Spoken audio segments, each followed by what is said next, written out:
top four. This is another video that we have for you. It's your boy Simba, Elijah Charles Kiage. And this is MC Shilenje.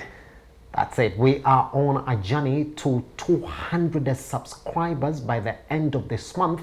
Sure. And it's only you guys who can actually make that possible. So even before you start watching this video, go down here, subscribe and like and comment. And if you want to talk bad to us, just talk. If you want to talk good to us, just talk. All right. So let's talk about exactly what it is that we have prepared for you today. And you know, as usual, we're going back to the matches that you watched match day 5 of the EPL 2021 or 2022 season, and a lot of talking points. But you know what we do? We reduce them for you so that you can swallow them not good. And so let's start with that first game, the highlight of match day 5, Chelsea, Tottenham. Shilenje, what do you make of it? Very good game, perfect game. I can say it's a possible decider for the title contention, going by the result of the game and the impact that the game brought to Chelsea side, as well as to the Tottenham side. And it's just bringing out a good race into this title competition.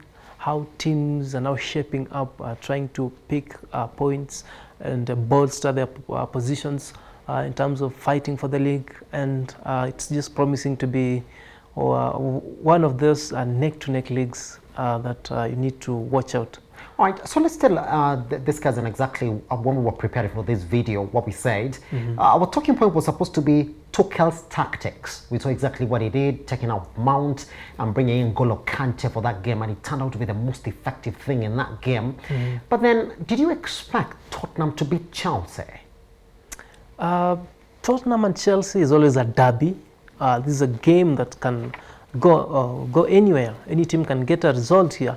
But going by the start of the season and the preparedness of the teams, the first 4 games, Chelsea probably had the edge to beat Tottenham, though not by that big margin of 3 goals. I expected Tottenham to do better, perhaps even get a goal out of Chelsea. But it proved to be very hard playing this against a very organized Chelsea, a very efficient and ruthless Chelsea that is trying to show their title credentials. And I think Tottenham just fell apart. In some moment, they fell apart after just going down to 1 goal. And it should be maybe down to their mental strength. They were not able to come back into the game, adapt, and maybe find an answer to those Chelsea questions. I like the way that you're saying that it was down to their mental game. So let's talk about that as well, especially when it comes to understanding how the game was done. Yes. I do not think, indeed, that it was the mental part of that game. And here's why. Kane, that man. We'll talk about it again. Shilenje, you say that Kane is bigger than Tottenham. I don't think so. We'll talk about that day in, day out. I don't think it is. When we look at his goals contribution, his assist contribution, is part of that team. But do you think Kane is to blame for the way that they perform because it has not clicked? 4 games in, he's not got a goal. If you go back last season again, by now he had 3 goals and an assist already. But right now things are not working out. Should they let Kane go in January? Even indeed, we're going to talk about Tottenham coming back to the top 4. I think it was a very big mistake for Tottenham to hold on to Kane. They should have let him go. They should have scooped the huge funds that they were getting from him, either from Man City or whichever team, and use those funds to invest wisely in the team, rebuild the team with the funds from Kane, just as Aston Villa have did with the Grealish deal. It would have saved them a very big mess at Tottenham at the moment, because yes, they have Harry Kane, but he's not playing the same way as the Kane that we know. You can feel that his mind is not at Spurs. Yes, and do you think that is down to him knowing that he's a star player now and he needs to go? I mean, Kane, why is he not playing then? I mean, this is something of common knowledge. You can agree with me that if you are Harry Kane at Tottenham and you are rating yourself with the likes of Roberto Lewandowski, top scorer at Bayern Munich and Bundesliga, who has won multiple trophies, you rate yourself against Karim Benzema, Real Madrid, winning trophies. You rate yourself against Haaland, against the likes of Lukaku when he was at Inter Milan. Big players, big number 9, winning trophies, and you're here at Tottenham, and you have a very few chances, if not zero, of winning a trophy this season. Kane and Tottenham got in the Champions League final. Is that not enough for him to show him that the team is actually good? Should he play better? No, it's not enough because since making that Champions League final, they've not been able to replicate that form. That's also down to him, isn't it? His form is dipped as an Eshelanje. So why is he blaming the team? You can't say it is only his form, but he needs a better team. He needs quality players as himself, because if you look at the Tottenham team, it looks that you can easily outpick Kane as the top player, as the best player. And he needs somebody who can bring up better quality or similar quality to him, so that when he's scoring his goals, there's somebody, perhaps let me say, in the defense, helping the defense to defend his goals. Because a team wins collectively. If you have only one person who is responsible to carry the burden of the team, who is responsible to score for the goals, and in turn, in defense, you are letting in goals. At the end of the day, the goals that the guy is scoring here. I totally get you on that point, Chilenge.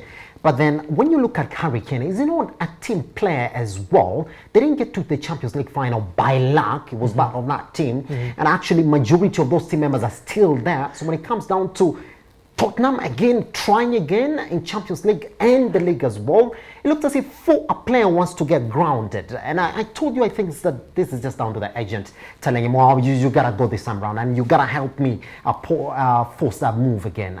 I think if there's something, Simba, if there's something you need to agree with me is that Tottenham's game is built under Harry Kane.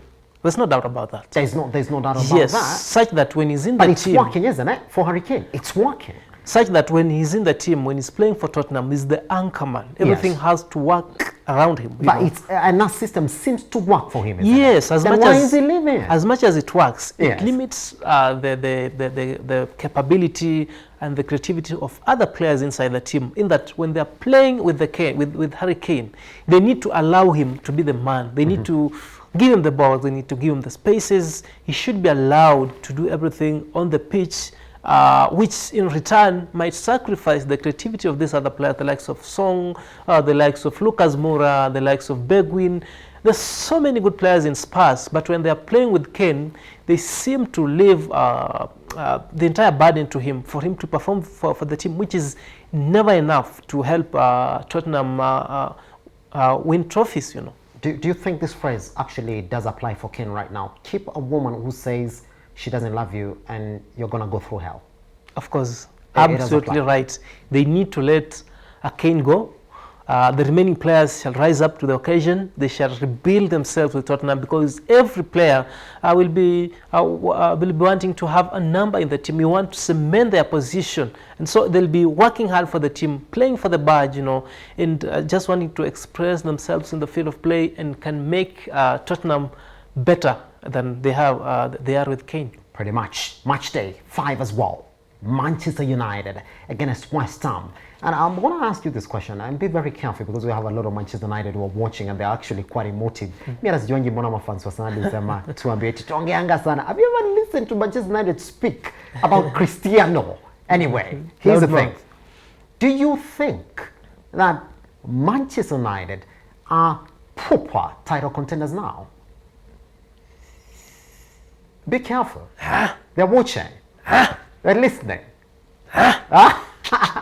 I'm hesitant. You're hesitant on that. Very hesitant. But they have a chance, isn't it? They look like. Yes. To some extent, they look like. But they struggle. But they're just some fine margins. Yes. going by the Ole Gunnar's own attribution, he really made it clear that he doesn't feel his defense is playing up to the champions level, because he feels that the defense is being picked up easily. They are conceding very silly goals when they should be keeping clean sheets. You look at the likes of Chelsea, you look at Liverpool, they're churning out clean sheets here and there.